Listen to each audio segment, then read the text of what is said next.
بسم اللہ الرحمن الرحیم۔ السلام علیکم دوستو 20ویں صدی ختم ہونے کو تھی۔ اس صدی نے دنیا پر انمٹ نگوش چھوڑے۔ تاریخ عالم نے پہلی بار عالمی جنگوں کا سامنا کیا اور جدیدیت کا عالمی مشاہدہ کیا۔ اسی صدی میں خوفناک ہتھیاروں نے زمین کے سینے کو چیرنا شروع کیا۔ یہ صدی جہاں دنیا کی ہولناکیوں اور مصائب کی چشمدید گواہ تھی، وہیں یہ صدی وفا و ہجر کی مثال بننے والوں پر رشک کرتی رہی۔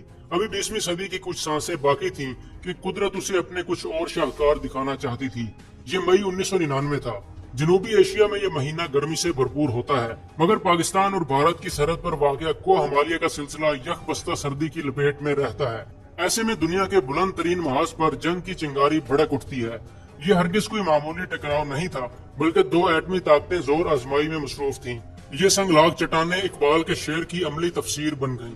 دو نیم ان کی ٹھوکر سے صحرا و دریا، سمٹ کر پہاڑ ان کی ہیبت سے رائی۔ وہ ہر صورت کارگل کے محاذ جنگ پر پہنچنا چاہتا تھا۔ اس نے رضاکارانہ طور پر اپنی خدمات پیش کر دیں جو قبول کر لی گئی۔ اس کی خوشی دیکھنے لائق تھی۔ والدین اس کا صحرا سجانا چاہتے تھے، مگر وہ محاذ جنگ کی طرف لپک رہا تھا۔ والد خورشید خان نے رخصت کرتے ہوئے بس اتنا کہا کہ جیتا رہ میرے شیر۔ اسے جس علاقے میں تعینات کیا گیا وہ ہزاروں فٹ بلندی پر واقع ایک برف زار تھا۔ تا حد نگاہ برف ہی برف تھی۔ یہاں سبزہ ناپید تھا، سڑکوں کا وجود تو دور کی بات تھی۔ برف کی دویز تہ پر سامان اٹھا کر چلنا آسان نہیں تھا۔ ایک طرف موسم کے تیور تھے کہ گرمی کے مہینے میں یہاں سردی سے برا حال تھا۔ مئی کے مہینے کی شروعات ہوئی کہ کارگل سے سخت لڑائی کی خبریں آنے لگی۔ 17,000 فٹ کی بلندی پر واقع اس محاذ پر دشمن کی زبردست گولہ باری ہو رہی تھی۔ دن بھر بھاری توپ خانے سے پاکستانی پوسٹوں پر گولہ باری کی جاتی اور رات کو بھارتی فوج آگے بڑھنے کی کوشش کرتی۔ 3 مئی کے روز کیپٹن کو افسران نے ریکی کا حکم دیا۔ وہ 3 ساتھیوں سمیت روانہ ہوا اور 2 روز بعد اپنے کمانڈنٹ آفیسر کو اپنی کارکردگی بتائی۔ افسران بالا کے حکم پر کیپٹن نے یہاں ایک چوکی قائم کر دی، جہاں سے وہ بھارتی پوسٹوں کو نشانہ بنانے لگے۔ بھارتی فوج کے لیے یہ چوکی وبال جان بن چکی تھی۔ بھارتی فوج نے 13 مئی کو اس چوکی کے مقام پر بھاری توپ خانے سے 5 گھنٹے مسلسل شدید گولہ باری کی۔ اس گولہ باری کے بعد بھارتی فوج کو یقین تھا کہ پاکستانی فوجی اگر زندہ بھی ہوئے تو اب اس چوٹی پر نہیں ہوں گے۔ اس زوم میں انہوں نے ہیلی کاپٹر کے ذریعے کچھ درجن بھر فوجی چوکی کے عین سامنے اتار دیے۔ کیپٹن نے اپنے جوانوں کو مقابلہ کے لیے تیار ہو جانے کا حکم دیا۔ دشمن اپنی موت آپ مرنے آ گیا ہے۔ کیپٹن نے اپنے آپ سے سرگوشی کی۔ وہ سب شدید گولہ باری سے بچنے کے لیے تودوں کے پیچھے چھپے ہوئے تھے۔ بھارتی فوج کے اترتے ہی وہ چوکی پر آ گئے اور ساتھیوں کے ہمراہ دشمن پر فائر کھول دیا۔ آدھے مارے گئے اور باقی فوری طور پر راہ فرار اختیار کر گئے۔ کیپٹن نے فرار ہوتے فوجیوں کو مخاطب کر کے کہا، میں یہاں پر تم لوگوں کی موت کا پروانہ ہوں۔ کیپٹن کی دھاڑ برف پوش چوٹیوں سے ٹکرا کر پوری وادی میں گونج رہی تھی۔ یہ شیر کی دھاڑ تھی جو اس علاقے میں اپنی موجودگی کا پتہ دے رہا تھا۔ کارگل کی چوٹیاں اپنے سینوں پر گولہ باری سہتی رہیں۔ جون کی آخری تاریخیں آن پہنچی۔ کیپٹن کے دل میں جذبات اپنے عروج پر پہنچ چکے تھے۔ کیپٹن نے ایک گشت کے دوران مشکور نالے میں بھارتی فوج کے کیمپ کا سراغ لگا لیا۔ افسران سے حملے کی اجازت طلب کی جو فوراً مل گئی۔ بھارتی فوج کو منہ توڑ جواب دینے کا وقت آن پہنچا۔ کیپٹن نے چند افراد منتخب کیے۔ کیپٹن نے ہتھیاروں میں 2 بھارتی مشین گنز، 7 دستی بم، ایک RPG، 4 G3 رائفلز اور ایک موٹرولا سیٹ اٹھائے۔ 22 جون کی رات آدھی گزر چکی تھی جب ان سرفروشوں کا یہ قافلہ اپنی منزل کی جانب روانہ ہوا۔ جوانوں نے ایک دوسرے کی طرف دیکھا اور کیپٹن نے نعرہ تکبیر بلند کیا۔ وہ سب 4:30 بجے صبح کے وقت دشمن کے کیمپ کے قریب پہنچ چکے تھے۔ کڑاکے کی سردی سے ہر چیز جمتی ہوئی محسوس ہو رہی تھی، مگر سچے جذبوں اور وطن کی محبت کی گرمی اس سردی کو شکست دے چکی تھی۔ وہ سرفروش تھے، اللہ سے ملنے کی لو میں یہاں آئے تھے۔ کیپٹن نے 2 افراد کے گروپ تشکیل دیے اور 3 گروپس کو بھاری ہتھیاروں کے ساتھ مختلف پوزیشنوں پر تعینات کر دیا۔ جب تک میں نہ کہوں فائر نہیں ہوگا، یہ کہہ کر کیپٹن نے اپنے ساتھ سپاہی عرفان کو لیا اور دشمن کے کیمپ میں اترنے کا فیصلہ کیا۔ کیمپ کے باہر چوکی سب سے پہلے ان کے سامنے آئی۔ اندر 2 فوجی ساری رات فائرنگ کے بعد سو رہے تھے۔ کیپٹن نے سپاہی عرفان کو اشارہ کیا کہ ان لوگوں کو گلا دبا کر مارنا ہے، کوئی آواز نہ نکلے۔ کیپٹن نے اپنے شکار کو تو ہلنے کا موقع ہی نہ دیا۔ دوسرا فوجی عرفان کی گرفت سے نکل آیا۔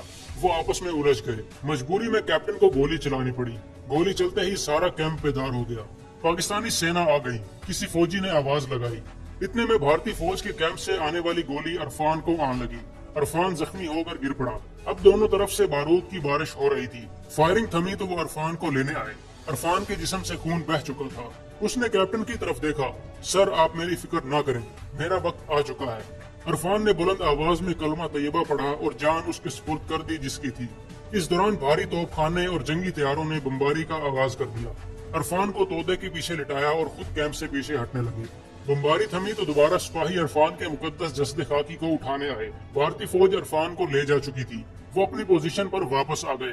کیپٹن اپنی وردی پر لگے عرفان کے خون کو بار بار چھو کر دیکھتا رہا۔ اسے عرفان کی کامیابی پر رشک آ رہا تھا۔ جون گزر گیا، جولائی آ چکا تھا، آغاز ہی ہنگاموں سے بھرپور تھا۔ 4 جولائی 1999 کو کیپٹن کو ٹائیگر ہل جانے کا حکم ہوا۔ یہاں پاک فوج نے 3 چوکیاں قائم کر رکھی تھیں۔ ان چوکیوں کے کوڈ نیمز A, B اور C تھے، جبکہ انہیں کاشف، وکیل اور کلیم چوکی کے عرفی نام دیے گئے تھے۔ دشمن A اور B چوکی کے درمیان گھسنے میں کامیاب ہو گیا۔ افسر نے کیپٹن کو بریف کیا، سر، میں جان پر کھیل کر دشمن کو یہاں سے جانے پر مجبور کر دوں گا۔ کوئی شک؟ افسر نے بریفنگ کے اختتام پر پوچھا۔ نو سر۔ کیپٹن کا رواں رواں ذوق شہادت سے لبریز ہو چکا تھا۔ کیپٹن نے علاقے میں پہنچ کر صورتحال کا جائزہ لیا۔ کیپٹن نے الگ صبح حملہ کرنے کا فیصلہ کیا۔ اگلی صبح کیپٹن عمار بھی ٹیم کا حصہ بن چکے تھے۔ کمپنی کے سارے جوان آج کچھ کر گزرنا چاہتے تھے۔ بھارتی فوج ٹائیگر ہل کی پوزیشن ہر صورت حاصل کرنا چاہتی تھی۔ کیپٹن نے حملے کا آغاز کر دیا۔ پہلے ہی حملے میں 4 بھارتی زخمی ہونے کے بعد باقی فوجی بھاگ نکلے۔ کیپٹن نے صورتحال پر کنٹرول کرتے ہی آگے جا کر میجر ہاشم سے ملے اور درپیش حالات پر ابھی بات شروع ہی کی تھی کہ دشمن کی 8 سکھ ریجمنٹ نے بھرپور حملہ کر دیا۔ پاک فوج کے سپاہی پوزیشنیں بدل بدل کر بھرپور مقابلہ کرتے رہے۔ فی الحال اسلحے کی برتری حاوی ہو چکی تھی۔ میجر ہاشم نے توپ خانے کو اپنی ہی پوزیشن پر گولہ باری کا حکم دے دیا۔ جنگ میں یہ حکم اس لیے دیا جاتا ہے تاکہ دشمن کی پیش قدمی کو روکا جا سکے۔ یہاں گمسان کی جنگ ہو رہی تھی، ایک طرف گولے گر رہے تھے تو سامنے دشمن۔ پاکستانی فوج کے جوان ایک ایک کر کے جام شہادت نوش کر رہے تھے۔ کیپٹن بھی زخمی ہو چکا تھا۔ اسے ایک سکھ فوجی آواز سنائی دی جو گالی دے کر کہہ رہا تھا، مر گئے سارے۔ کیپٹن نے سر اٹھا کر دیکھا، وہ سکھ فوجی ایک شہید کے پاک چہرے پر ٹھوکریں مار رہا تھا۔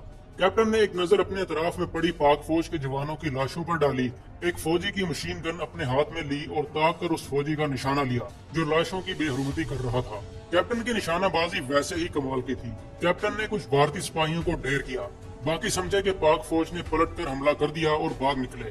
وہ اپنے کیمپ کی طرف دوڑ رہے تھے، ان کا پیچھا زخمی شیر کر رہا تھا۔ بھارتی فوج کیمپ میں داخل ہوئی، کیپٹن بھی ان کے پیچھے کیمپ میں داخل ہو کر ان کو نشانہ بنانے لگا۔ اب بھارتی فوجیوں کو پتہ چلا کہ انہیں یہاں تک مار کر لانے والا صرف ایک ہی شخص ہے جس کی فائرنگ سے کئی بھارتی سپاہی واصل جہنم ہو چکے ہیں۔ اب بھارتی فوج کیپٹن کو گھیرنے کی کوشش کر رہی تھی، جو سامنے آتا کیپٹن فائر کھول کر اسے نشانہ بناتا۔ یہ اعصاب شکن لمحات تھے۔ اب وہ لمحہ بھی آ گیا جب کیپٹن کی مشین گن کا میگزین خالی ہو چکا تھا۔ اتنے میں بھارتی فوج کا کمانڈنٹ آفیسر نکل کر باہر آیا۔ بھارتی فوج کے 50 کے قریب سپاہیوں نے کیپٹن کے ارد گرد گھیرا ڈال لیا۔ کمانڈنگ آفیسر نے کیپٹن کو ہتھیار ڈالنے کی وارننگ دی۔ کیپٹن کہاں ہتھیار ڈالنے والا تھا؟ اس نے اپنے قریب کھڑے CO کے سر پر بندوق کا بٹ مارا۔ افسر نے فائر کا حکم دیا۔ دشمن فوجیوں کی بندوقوں کے دہانے کھل گئے۔ پگھلا ہوا سیسا کیپٹن کے سینے میں اتر رہا تھا۔ اس قدر زخمی ہو جانے کے بعد بھی کیپٹن کی کوشش تھی کہ کسی طرح CO کو ایک بار پھر نشانہ بنائے۔ وہ دین و ملت کو نشانہ بنانے والوں کو ایسا سبق سکھانا چاہتا تھا جو مدتوں یاد رکھا جائے۔ کچھ اور گولیاں کیپٹن کے جسم سے پار ہوئیں تو اس کی پیش قدمی رک گئی۔ شہادت کی منزل آ چکی تھی۔ بیٹا، کبھی شہادت کا وقت آئے تو دشمن کے سامنے سر اور سینہ نہ جھکنے دینا۔ اس کے ذہن کے دریچوں میں خان گلاب کی ہدایت گونجی اور وہ ایک جھٹکے سے گھٹنوں کے بل بیٹھ گیا اور ہاتھ میں تھامی مشین گن کا سہارا لیا۔ یا اللہ، تیرا شکر ہے، لا الہ الا اللہ محمد الرسول اللہ۔ کیپٹن کے جسد خاکی نے آخری ہچکی لی اور اسی طرح بیٹھے بیٹھے جان اللہ کے سپرد کر دی۔ اس کا سر مشین گن کے ساتھ لگا ہوا تھا۔ بھارتی فوج کے جوان اور کمانڈنگ افسر حیرت کی تصویر بنے کھڑے تھے۔ اچانک کچھ سپاہیوں نے آگے بڑھ کر کیپٹن کی لاش کی بے حرمتی کرنا چاہی تو کمانڈنگ آفیسر نے جوانوں کو سختی سے منع کیا، کوئی اس جوان کی لاش کے قریب نہ آئے۔ کمانڈنگ آفیسر آگے بڑھ کر کیپٹن کی لاش کے عین سامنے آن کھڑا ہوا۔ وہ کیپٹن کے چہرے پر تبسم دیکھ کر سحر زدہ ہو گیا۔ بہت ہی جیدار فوجی تھا، اس کی بہادری نے میرا دل جیت لیا۔ اس کی لاش کو عزت و احترام کے ساتھ سری نگر پہنچا دو۔ وہ ٹرانس کے عالم میں بول رہا تھا۔ بھارتی کمانڈنگ افسر نے کپتان کی لاش کو عزت و احترام کے ساتھ اعلیٰ انتظامیہ تک پہنچا دیا اور ساتھ اپنے افسروں سے اس کی بہادری کا اعتراف پاکستانی حکومت تک پہنچانے کی درخواست کی، جو قبول کر لی گئی۔ کیپٹن کی بہادری کا اعتراف اس کے ورثاء تک پہنچا دیا گیا۔ آپ کا یہ بہادر افسر یقیناً آپ کی فوج کا قیمتی اثاثہ ہے۔ اس نے سخت ترین حالات میں جس جرت، بہادری اور جواں مردی کا مظاہرہ میدان جنگ میں کیا، وہ ہمارے لیے متاثر کن ہی نہیں بلکہ قابل تقلید بھی ہے۔ ہماری فوج کیپٹن کو مدتوں فراموش نہیں کر پائے گی۔ 18 جولائی کی آدھی رات گزر چکی تھی۔